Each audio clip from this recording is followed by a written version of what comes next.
Well, Arison Tamfu joins us now from the Cameroonian capital, Yaoundé. Thanks so much for speaking to us. First, if you can, help us understand why this separatist militia group would target this school and these kids. Well, thank you for having me. Now, there's been a conflicting information this morning because some of the armed separatist groups have announced that they did not take part in this kidnapping. Now, the government said yesterday, like you just said, that they were kidnapped by the armed separatists. But they denied this morning, saying that it was framed by the government so that they will blame the separatists for kidnapping the children. Now, what has been going on in the country regarding education in the troubled Anglophone regions is that separatists have made it clear that all schools need to remain closed as a way of protesting against the marginalization of the English-speaking minority in the country, and for also fighting for the independence of the two English-speaking regions. Now, I spoke to some of the parents of the kidnapped children this morning, and they told me that they have not seen their children since yesterday. So the children are still in captivity. And those that captured them have not even made it clear what they want. And that really is the issue here, first and foremost, is that with all the complicated context of what's happening, these kids, we don't know where they are or how they're being treated. Can anyone say if they're being cared for or if they are truly in danger?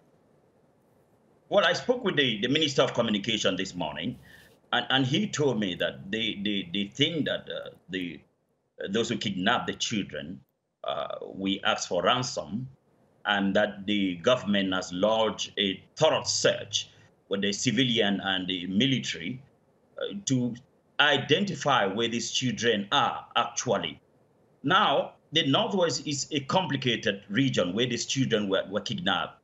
The topography is quite complicated. The forest is there. They might have been taken to one forest, like we've seen in the previous kidnap cases, or they might be hiding somewhere in one very remote area, difficult to be assessed by the soldiers. Okay. But the search is going on. The search is going on, and nobody knows where these children are. But we do know that the children are quite frightened from the videos that you just broadcast.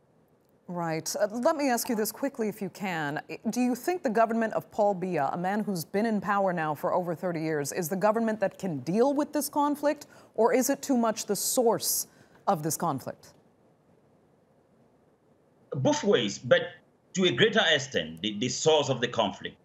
Because President Paul Biya is somebody who has been president for 36 years, but now before becoming the president of the country, he was the prime minister of the country. So he has been in government for more than 52 years in the political corridors.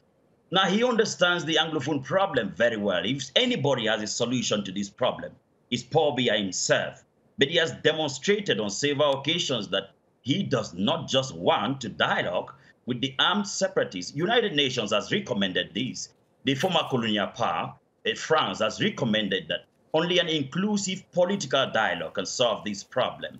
But Paul Biya has proven to be quite adamant when it comes to dialogue. So to a greater extent, the regime is the source of the problem, not actually the solution. Okay. When you talk to the people, when you talk to the people in the troubled region, in the war-torn region, they do not believe that any solution can come from this government. They do not have confidence in them. They think that they are taking their plight for granted. Now, everybody was expecting, I mean, in most parts of the English-speaking region, that a new president was going to be elected in the October 7 presidential election. Now, they were quite disappointed when it was quite obvious that Paul Biya was the winner. Okay. They were expecting to dialogue with the new president because Paul Biya has made it clear he said in his campaign speech that the most difficult part of that problem is over and that they have now to deal with just the nitty-gritties and it will be over. So this is somebody who doesn't think that this problem is a serious thing. Okay. Arison Tamfu, thank you so much for joining us there from Yaoundé.